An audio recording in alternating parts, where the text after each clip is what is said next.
Здравствуйте, друзья, уважаемые подписчики. С вами ваш верный слуга, товарищ Андрей.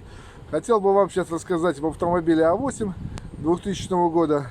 Объем мотора 2,5. Пробег у данного мотора 427 тысяч. Тоже достойный. Ну, видите, обстановочка у нас такая боевая. Машину притащили на эвакуаторе. Короче, заводится.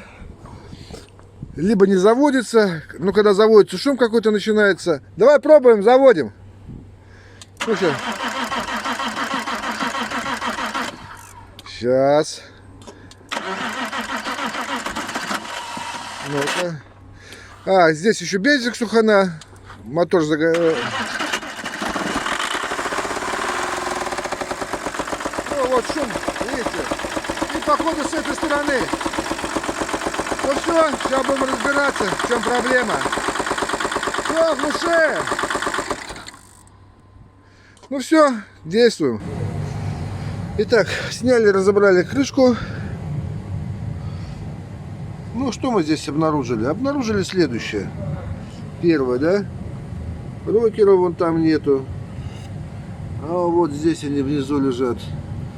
Сейчас я покажу. Вот отверточка. Вот он аккуратненько лежит. Вот. Теперь следующее. Что мы здесь обнаружили?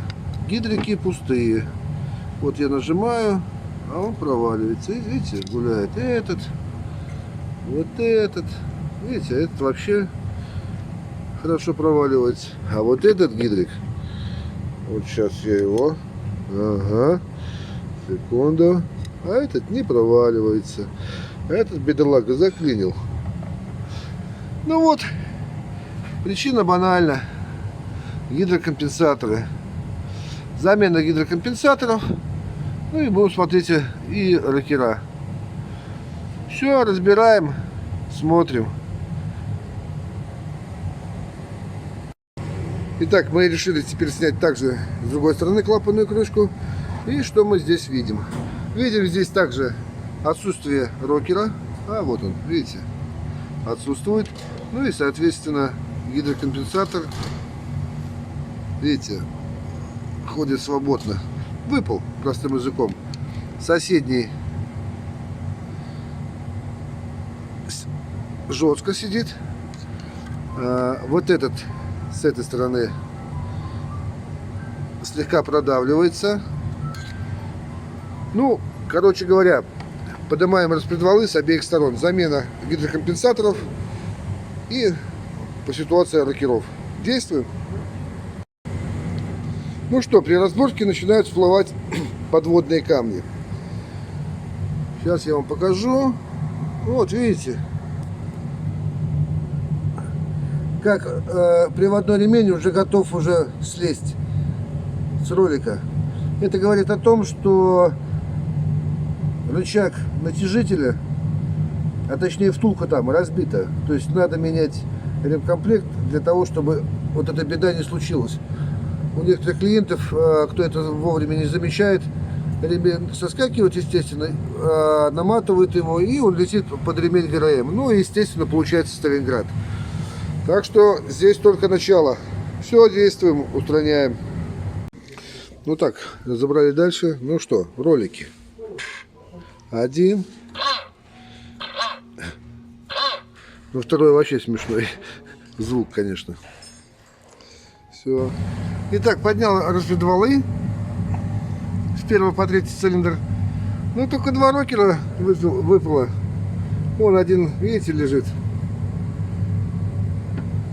И вот здесь с этой стороны тоже внизу выпал. Все. Самое интересное, вот этот гидрик нормальный. Вот этот, видите, гуляет. Вот этот вообще сильно гуляет. Ну то отсюда не видно, вот. Видите. Всего здесь 3 гидрокомпенсатора, которые держат. Все, снимаем вторую с другой головки распредвалы. Итак, с этой стороны тоже сняли распредвалы.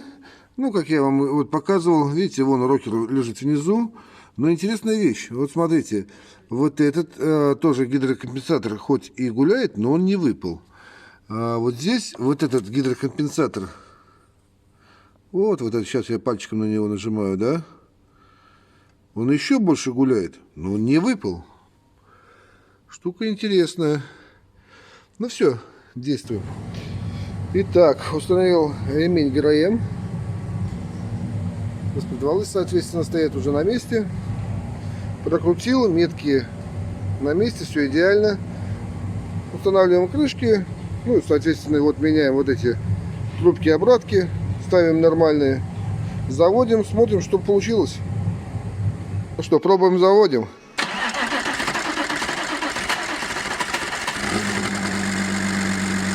Тишина и покой. Все, глуши. Итак, друзья, подводим итог выполненной работы. На данном автомобиле также была достигнута цель. Проблема была решена. Виновником здесь был гидрокомпенсатор. Ну, меняли все 24 штуки. Рокера, соответственно. Ну, слава богу, что клапан не подогнуло. Работу мотора вы видели и слышали. Также здесь поменялся кронштейн. Ну, здесь, к сожалению, была выработка уже большая. И его пришлось менять, потому что восстановлению он уже не подлежал. Если похожего плана у вас будут проблемы, ну, вот такие хитроватые, ну, так выскажемся, ну, приезжайте, обязательно поможем. Если данное видео вам понравилось, подписывайтесь, ставьте лайки. До новых встреч!